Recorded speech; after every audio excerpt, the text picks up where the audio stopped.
তারাবির নামাজ পড়ানো হুজুরের সাথে আদায় করতে পারি, দান করার জন্য আদায় করতে পারি। এই দোয়াতে মাহিন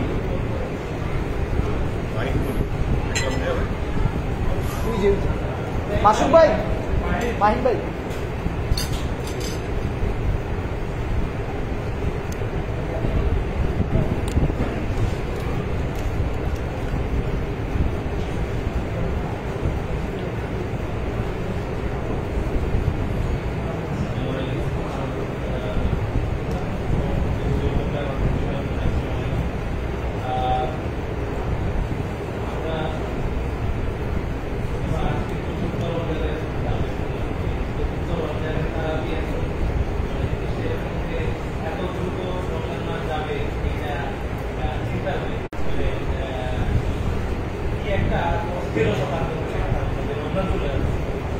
আমাদের মধ্যে আমরা এখন পর্যন্ত অনুধাবন করতে পারি না রমজানের একটা বড় অংশ ছিল। কারণ প্রথম ইয়ে প্রথম 10 দিনের 4 দিন ছিল, তার মানে 40% শেষ হয়ে গেছে।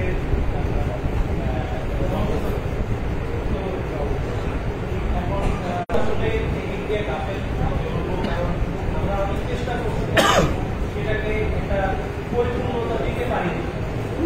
যে প্র্যাকটিস রমজানে এসে যেটা আমাদের জন্য ইজি হয়ে যাওয়ার কথা, সেটা আমরা শুরু থেকে আরো 2 মাস আগে থেকে করতে পারি।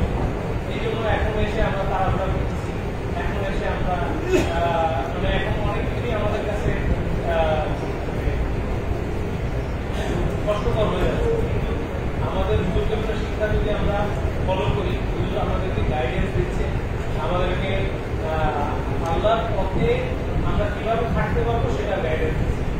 আমাদেরকে যে গ্রুপে ভাগ করে যে আমাদেরকে একটা ডিসিপ্লিন নিয়ে আসার চেষ্টা করছে, এটা আসলে অবলম্বন এবং আমরা এখন চেষ্টা করতেছি এই ডিসিপ্লিনটাকে কন্টিনিউ করে যেতে। আমরা ইয়াং গ্রুপের পক্ষে খুবই মানে আমি বলবো যে এটা একটা বিশাল ফিলিং। কারণ আমরা প্রথম দিকে যেরকম সাকসেস রেট করতে পারছিলাম, আস্তে আস্তে জিনিসটা খারাপের দিকে গেছে। আমরা সবার দোয়া চাবো ইনশাআল্লাহ আমরা যাতে ইয়াং গ্রুপ আরো অর্গানাইজ হয়ে রমজান পালনের বা রমজানের যে অ্যাক্টিভিটি, এই অ্যাক্টিভিটিতে আমরা যেন প্রপারলি ইয়ে থাকতে পারি, ইনভলভ থাকতে পারি প্রত্যেকটা জায়গায়। যেমন টাইম শ্রম হোক, আর্থিক ইয়ে হোক, যেন কি এটাই হোক না কেন, আমরা যেন এটার অংশ হইতে পারি। কারণ এই রমজান আমাদের শেষ রমজান না, এটা কেউ জানে, বা এই রমজানেই যে আমাদের চলে যাবে না তার সেটা আমরা কেউ জানি। সুতরাং আমাদের সর্বোচ্চ চেষ্টা করতে হবে। আর আমরা রমজানের একটা বড় অংশ হল সাওয়ালি কালেকশন, এবং একটা খুব ইম্পর্টেন্ট ইস্যু হল যে শুধু কালেকশনটা আর্থিক হতে হবে এমন না, জিনিসটা হলো যে আপনি আপনার সাথে যে লোক তাকেও নিয়ে আসেন। এখানে যে তারা হচ্ছে এখানে যে ক্লাসগুলো হয়, এই ক্লাসগুলোকে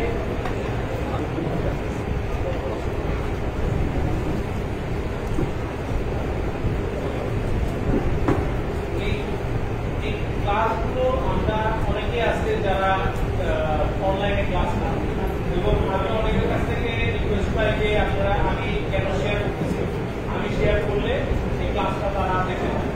তো আমাদের উচিত হবে যে আমাদের এখনকার যে ক্লাসগুলো যেগুলো লাইভ হয়, এগুলো যেন একদম ভালোভাবে সব ইয়েতে যেন আপনি সব মানে সবার কাছে যেন পৌঁছে যেতে পারেন। তার থেকে বড় কথা, আগামীকাল জুম্মা আছে, অনেকে আছে যারা যাদেরকে দাওয়াত দিলে জুম্মা করতে আসে। তো এই দাওয়াতটা খুবই ইম্পর্টেন্ট।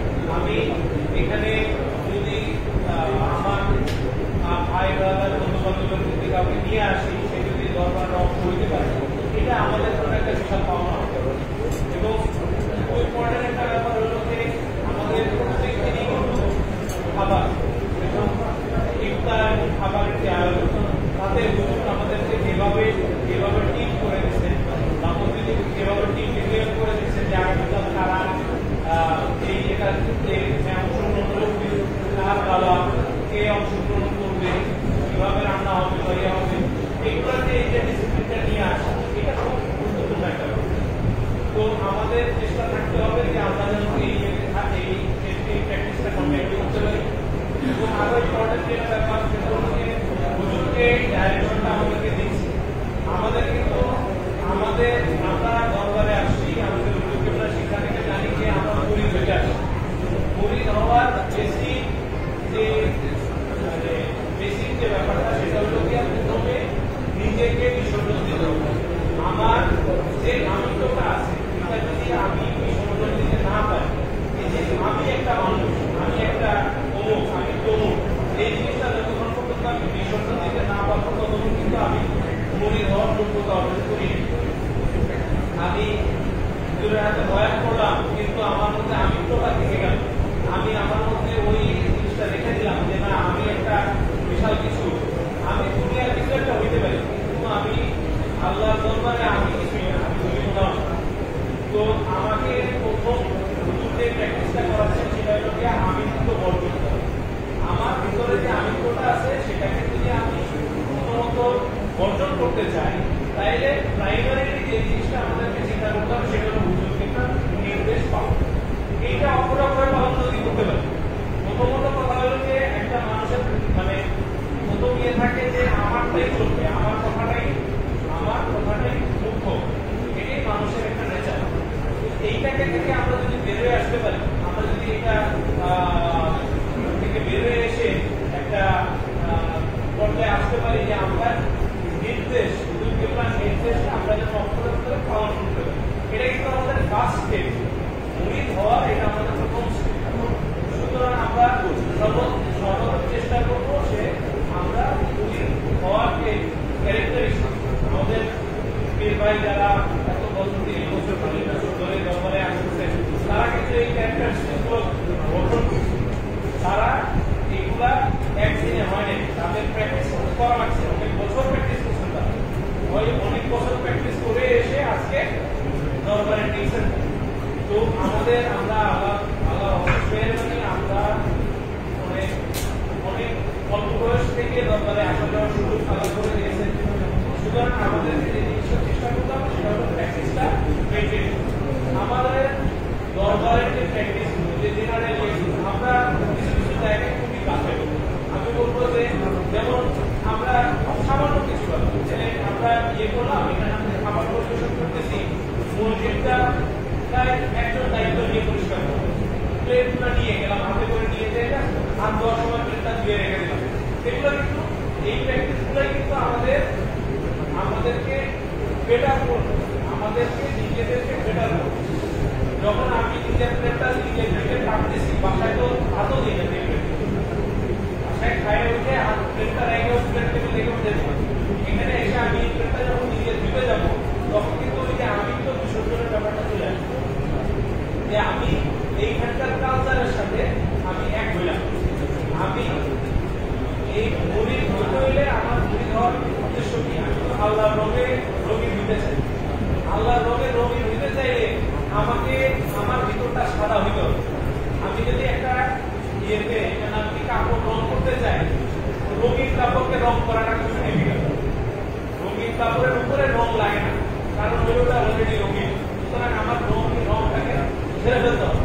আমার মধ্যে যে রংটা আছে এই রং ছেড়ে ফেলে আমাকে সাদা হইতে হবে, তাইলে আমার মধ্যে অ্যাবজর্বেন্সি ক্রিয়েট হবে।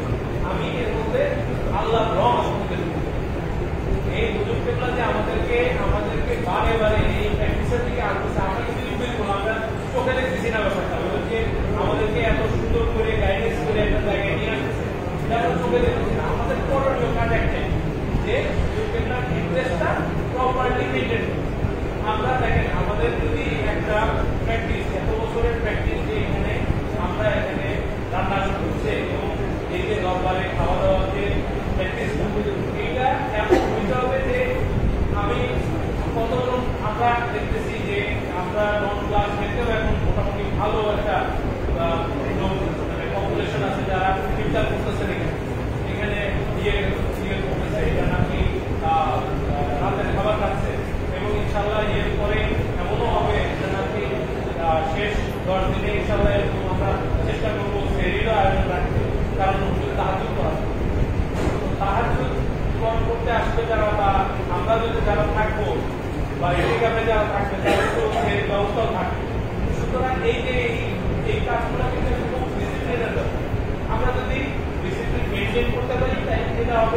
যে ওই যে বড় সুন্দর একটা কথা বলতে সামনে না দানা মা শুনবো না মানো তাহলে তুমি আর থাকতে হবে। হুজুর কেবলা আমাদেরকে এত সুন্দর এই যে রমজানের মধ্যে এমন প্র্যাকটিসের মধ্যে সুন্দর মেনে বলছে আমরা যদি এটাই জাস্ট মেনটেন করি আমাদের মধ্যে কিন্তু ওই যে রং আমার রং ধুয়ে সাদা হয়ে যাওয়ার যে ব্যাপার এটা কিন্তু চলে আসবে। আমরা শুধু যেটা অপেক্ষা সেটা হলো যে আমাদের প্র্যাকটিসটা কি হচ্ছে আমার মধ্যে ওই এটা থাকতেছে কিনা। একটা সময় আমরা যারা ডিসক্রিপশন করছি বা ইয়ে করছি আমরা কিন্তু চিলামেলা করতাম, আমরা হালকা করতে মনে দেবো না করবো না, এগুলো থেকে আমরা কিন্তু আস্তে আস্তে সরে আসছি। আমরা এখন সহনীয় হইতেছি, আমাদেরকে শিক্ষা দিচ্ছেন আমরা সহনীয় হওয়ার চেষ্টা করি। আমরা যদি একটু সহনীয় হইতে পারি তাহলে কি হবে, আরো আমাদের ক্যারেক্টারটা দেখে আরো একটা মানুষ হতে পারে কনভিন্স হইতে পারে যে হ্যাঁ এই লোকের ইয়ে ভালো, এই লোকের ক্যারেক্টার ভালো, এই লোকের প্র্যাকটিস ভালো, এর সাথে চলতে হবে। তাহলে আমার সাথে একটা লোক যদি আসে এই দরবারের অংশ হইতে পারে কি হবে, এই দরবারে লোকেরাই আসছে তারা আমরা ইয়ে করি যে মানুষ মানে একজনকে ইফতার করাইলে সেই মানে তার যে রোজা কবুল রোজার একটা সওয়াব আমরা পাই, তাই না? তো একটা মানুষকে যদি দরবারে নিয়ে আসতে পারি, সেই মানুষটা যদি মুরিদ হয় তার যে মানে তার যে ইবাদত, সেই ইবাদতের তো একটা বড় অংশের হকটা আমি এই ইবাদতের নেকি একটা অংশের নিয়ে আমাকে আল্লাহ দিতে পারে। আমাকে এই অসিলায় যদি আল্লাহ মাফ করে দিতে পারে, আমাকে এত বছরের এত ম্যাল প্র্যাকটিস, এত যে রং প্র্যাকটিস আমার এই প্র্যাকটিসগুলোকে আল্লাহ মাফ করে দিতে পারে। তো জিনিসটাকে আমরা চাচ্ছি পরিশুদ্ধ হইবে, আমরা দরকারে আসছি পরিশুদ্ধ হইবে। পরিশুদ্ধ হওয়াটা খুব ডিসিপ্লিনের একটা ব্যাপার। আমার মধ্যে যত দেখে আমাদের তারা কিন্তু ডিসিপ্লিন ক্রিয়েট করছে তাদের মধ্যে। সপ্তাহে 3 দিন ক্লাসে আসা, ঘর সংসার সব ফেলে দুনিয়াদারি ফেলে দিয়ে দরবারে আসা 3 দিন, এটা একটা ট্রামেন্ডাস টাস্ক। আমি কত আমাদের যে কি বলে হাজিরা হয়েছে, হাজিরায় আমার নাম আসছে মনে হয় 2700, অথচ ক্লাসে সর্বোচ্চ ইয়ে আসছে 710। তাহলে আমার অ্যাবসেন্স থাকতে পারে না, দেশের বাইরে ছিল যাই হোক না কেন, কিন্তু আমার অ্যাবসেন্স আমি পাইছি মাত্র 450 টাকা, যেখানে 710 নাম্বার অ্যাচিভ করা পসিবল ছিল। তার মানে আমি কতটা গাফেল, আমার কতগুলো ক্লাস আমি ইয়েতে থাকতে পারিনি, দরবারে এসে করতে পারিনি। তো এটা আমার জন্য একটা অ্যালার্মিং ব্যাপার এবং ইয়াং গ্রুপের জন্য এটা একটা বড় আসলে সংকেত। আমরা যদি এখন থেকে ভিতটা না করতে পারি, ভিত যদি শক্ত না হয়, একটা বিল্ডিং একটা ইমারতের যদি ওরা শক্ত না হয় তাহলে দাঁড়াতে পারে না, এটা ছুঁতে পারে না। আগামী যদি আজকে ভিত শক্ত না করি আমরা, তাহলে সামনে দিয়ে কিন্তু আমাদের এই যে বিবাহে এত 3 বছর ধরে আছে এটা থাকতে পারবো না, আমরা ধরে যাবো। তো আমরা ধরে গেলে তো দরবারের কোনো লস নেই।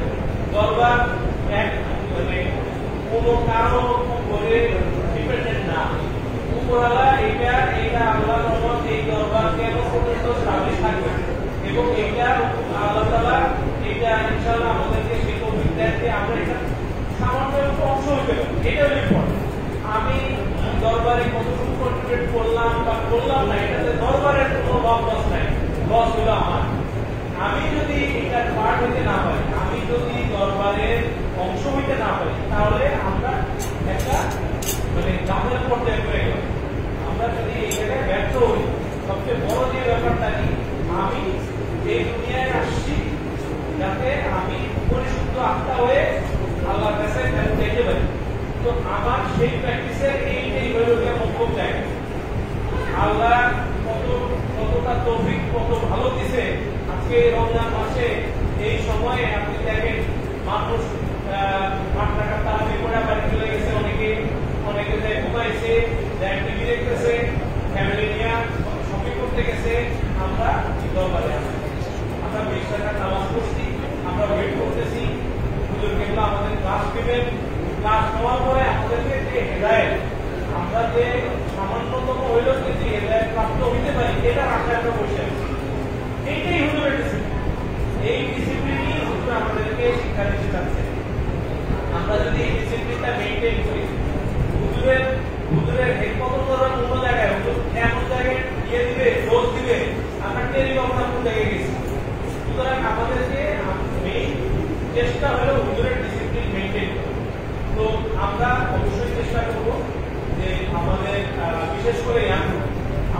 সামনে একটা বড় রকম টাস্ক আছে, সেটা হলো গিয়া আমরা 25শে রাত ইনশাআল্লাহ আমরা বিয়ে করছি, বিভিন্ন কাছে চাইছি 25শে রাতের আয়োজন যাতে আমরা করতে পারি, একটা বেজোর রাতের আয়োজন।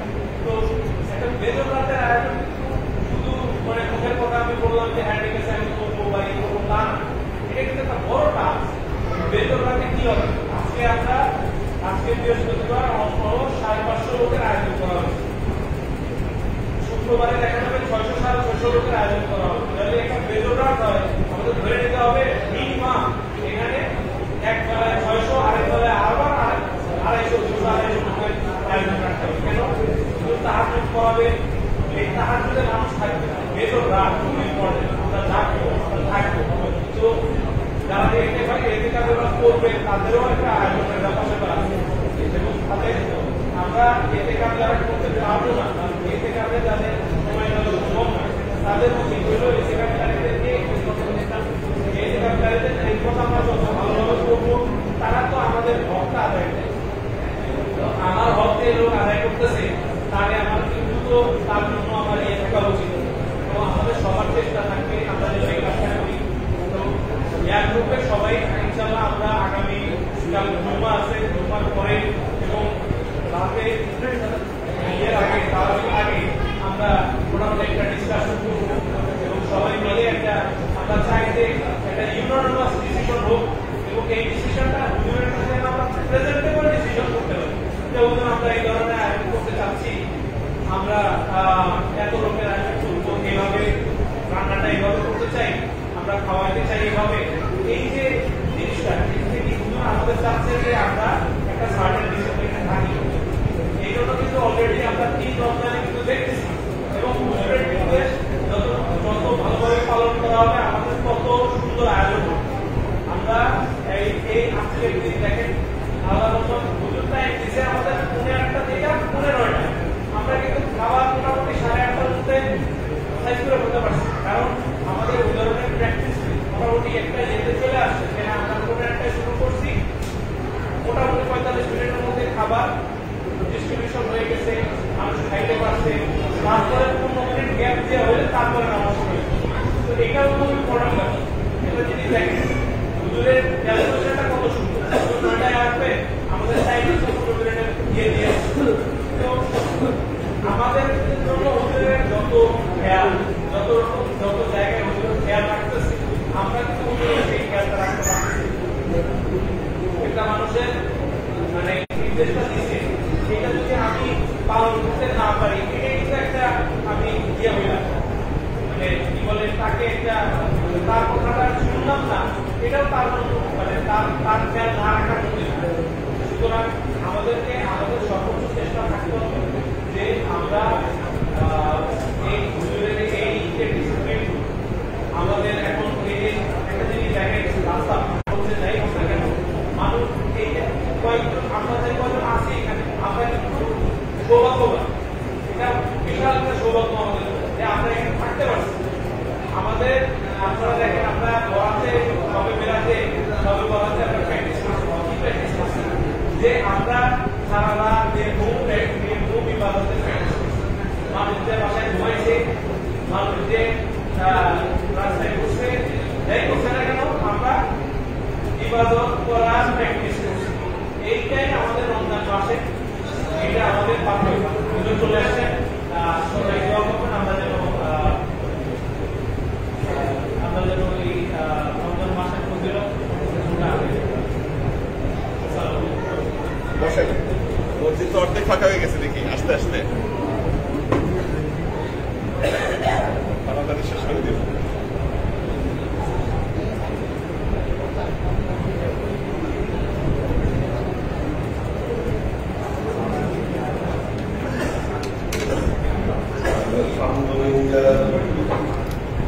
الحمد لله نحمده ونستعينه ونستغفره ونؤمن به ونتوكل عليه ونعوذ بالله من شرور أنفسنا ومن سيئات أعمالنا من يهد الله فهو المهتدي ومن يضلل فلن تجد له وليا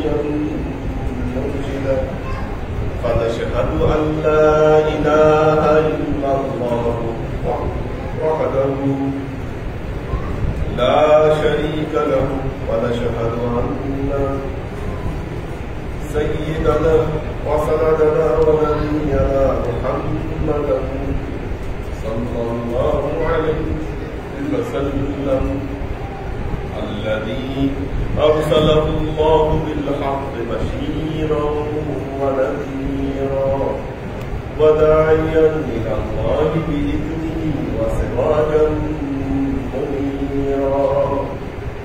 وقال الله تعالى في كلامه المجيد وقرآنه الحميد: ما كان محمد أبا أحد من رجالكم ولكن رسول الله وخاتم النبيين وكان الله بكل شيء عليما. إن الله وملائكته يصلون على النبي يا أيها الذين آمنوا صلوا عليه وسلموا تسليما. صلى الله على محمد صلى الله عليه وسلم. صلى الله على محمد صلى الله عليه وسلم. صلى الله على محمد صلى الله عليه وسلم. الله عاشق الخير.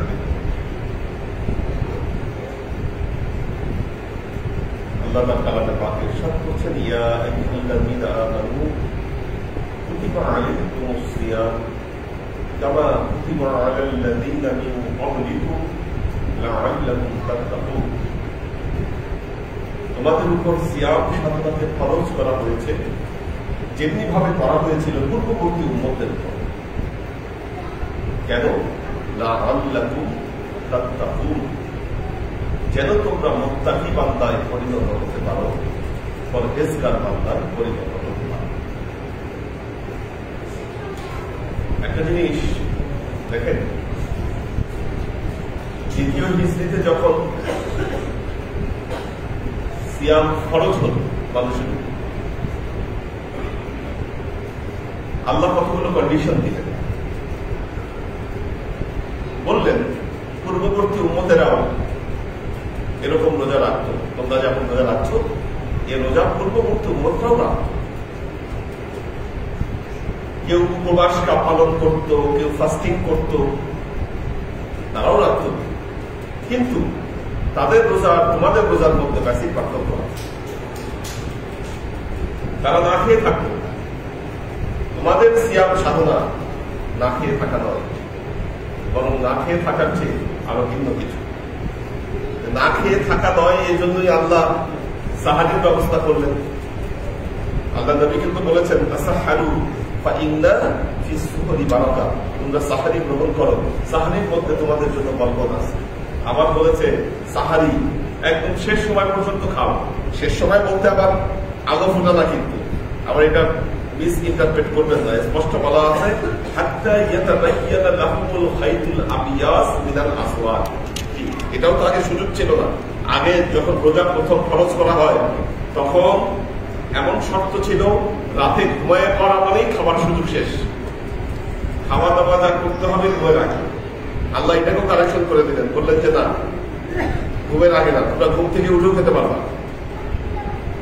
অর্থাৎ ওই ভোরের সাদা রেখা না ফোটা পর্যন্ত তোমরা খেতে পারবা। আমরা এখন টাইম ফলো করি কেন? টাইমটা গুরুত্বপূর্ণ। তার কারণ হলো এটা স্যাটেলাইট থেকে এটা ঠিক করা টাইমটা, খালি চোখে থাকা শহরে ধরা পড়বে না কোন সময় সাদা রেখা ফুটছে। এই যে এবার যে চাঁদ দেখায় যদি ওই সফটওয়্যার ব্যবহার করে বলে দেওয়া যাবে কবে কোথায় কোন সময় চাঁদ উঠতেছে, এটা বলে দেওয়ার কোনো বিষয়ই না। তো কিন্তু আমরা ওই কাজটা না করে এক একজন এক এক রকম ভাবে আমরা লাফালাফি করি। একদল বলতেছে সৌদি আরবের সাথে ঈদ করবে, আরেক দল আছে কোনো জায়গায় চাঁদ উঠলে তারা রোজা রাখা শুরু করে। এগুলো পড়েই ঠিক না। আমার দেশ থেকে যখন চাঁদ দেখা যাবে তখনই আমাকে রোজা রাখতে হবে। এটার তো কিছু হিসাব কিতাব আছে। কারণ সৌদি আরবে যদি এমন সময় চাঁদ উঠে যে ওইটা 1-2 ঘন্টা পরেই আমার এখানে রাত হয়ে যাচ্ছে, তাহলে আমাদের এখান থেকে ওই চাঁদ খালি চোখে দেখা যাবে। আমাদেরকে তখন তার পরের দিনে হিসাব করতে হবে, ওই দিনে হিসাব করলে আপনার হবে না। চাঁদগুলো এমনই উঠে, সৌদি আরবে যে সময় উঠে ওই দিন আমাদের এখানে নতুন চাঁদ দেখা যাবে তার সম্ভাবনা কম। কারণ ওখানে তো ততক্ষণে 2 ঘন্টার বেশি থাকতেছে না চাঁদ। তো আমাদের এখানে দেখা যাচ্ছে যে কোনো কোনো সময় 3 ঘন্টা 4 ঘন্টা পার্থক্য আছে সময়, সেই হিসাবে একটু এলোমেলো হয়ে যায়। তো যাই হোক, যে কথা বলছিলাম যে না খাওয়ার উদ্দেশ্য না, এই জন্য বলতেছি ইফতারিও তাড়াতাড়ি করো। আজান দিয়ে দিয়েছি, ইফতারি করে ফেলো তাড়াতাড়ি। তার মানে আল্লাহ চাচ্ছেন আমরা না খেয়ে থাকি। তাহলে আল্লাহ কি চাচ্ছেন? আল্লাহ চাচ্ছেন লাআল্লাকুম তাত্তাকুন, যেন তোমরা আল্লাহ ওয়ালা হতে পারো, যেন তোমরা খোদার বিরু হতে পারো, যেন তোমরা ভালো মানুষে পরিণত হতে পারো। এই জন্য মনে রাখবেন, সেহরি খায় ঘুমাইলেন আর সন্ধ্যাবেলায় ইফতার করলেন, এর মাঝখানে আল্লাহর সাথে আপনার কোনো যোগাযোগ নাই, ইবাদত বন্দেগীর সাথে আপনার কোনো সম্পর্ক নাই, তাকওয়া পরহেজগারিতার সাথে আপনার কোনো সম্পর্ক নাই। এই রোজা আপনার উপবাস ছাড়া আর কোনো কিছু না। এই ধরনের রোজাদারি মাসলা খুঁজবে, রোজা রাখলে বিড়ি খাওয়া যাবে কিনা। টেলিভিশনে এই সমস্ত মাসালা জিজ্ঞাসা করে যে রোজা রেখে বিড়ি খাইলে রোজা ভাঙবে কিনা। আপনি বুঝেন সে কেমন রোজাদার, সে রোজা রেখে সে এই মাসলা খুঁজতেছে যে রোজা রেখে সে বিড়ি খেতে পারবে কিনা। মানে নীতি নৈতিকতা বা চিন্তা চেতনা কোন জায়গায় গেলে এটা সম্ভব, অথবা অথবা নামাজ না পড়লে রোজা হবে কিনা। এই ধরনের যে মশালাগুলা, এটা কোন সময় মানুষ জিজ্ঞাসা করে? যাদের রোজা শুধুমাত্র উপবাস অথবা না খেয়ে থাকে। আপনি আসলেই যদি সায়েম হতে পারেন, প্রকৃত পক্ষে যদি সায়েম আপনাকে হতে হয়, আল্লাহর দরবারে আপনাকে প্রমাণ দিতে হবে, আল্লাহ আমি সায়েম, আমি তাকওয়া এবং পরহেজগারিতার পথ আমি অবলম্বন করতে চাই, আমি আমার জীবনে পরিবর্তন চাই, সেই জন্য আমি রোজা রাখি।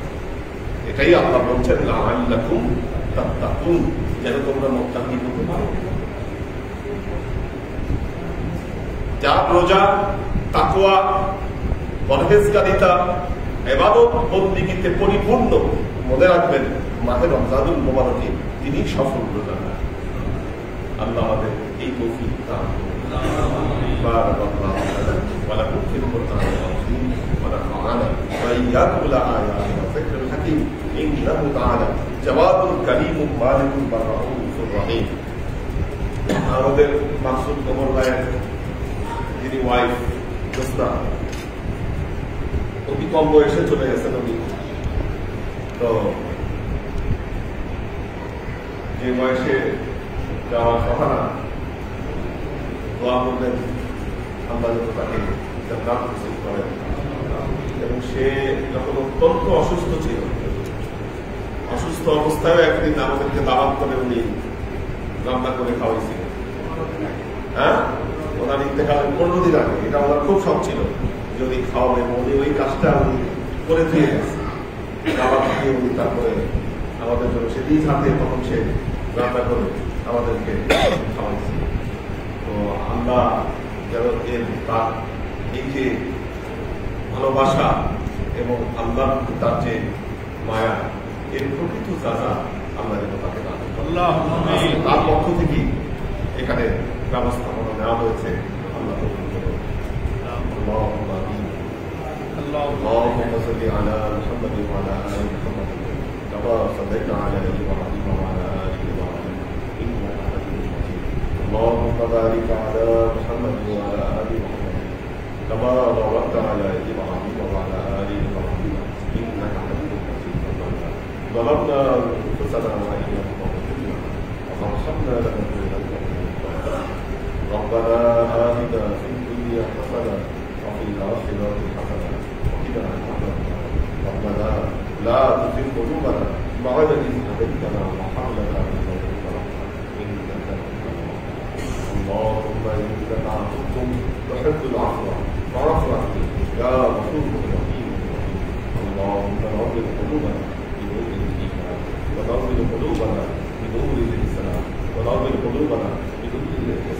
وزين أخلاقنا بنور محمد صلى الله عليه وسلم. اللهم اغفر لحينا وميتنا وشهيدنا وغائبنا وصغيرنا وكبيرنا وذكرنا وأنثانا. اللهم نعصينا منا وحيينا بالإسلام ومن توفيته منا وتوفه على الإيمان برحمتك يا أرحم الراحمين. اللهم اغفر لها وارحمها واغفر لها وأعتقنا من عذاب القبر وعذاب البعث وعذاب الحشر وعذاب الحساب وعذاب الأنثى وعذاب النار. اللهم افتح قبرها إلى نارك وارتجعاب الكراشنا والإسهاب الراسك لنا. ربنا ارحمنا كما ربنا صغيرا.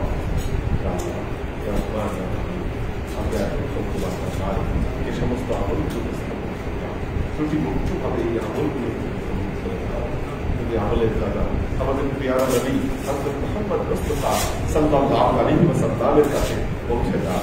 আল্লাহ আমাদের নবী পরিবারবর্গের কাছে দুনিয়ার জান্নাতে পৌঁছে দাও।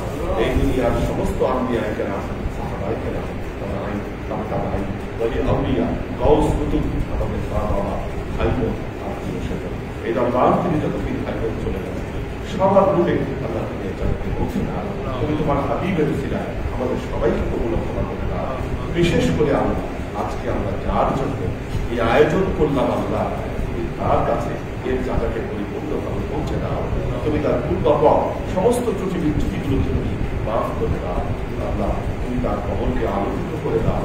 তার কবরের সাথে জান্নাতের সংযোগ স্থাপন করে দাও। আল্লাহ জান্নাতে তোমার প্রিয়ারা বান্দাবান্দীদের সাথে তুমি তাকে স্থান দান করো।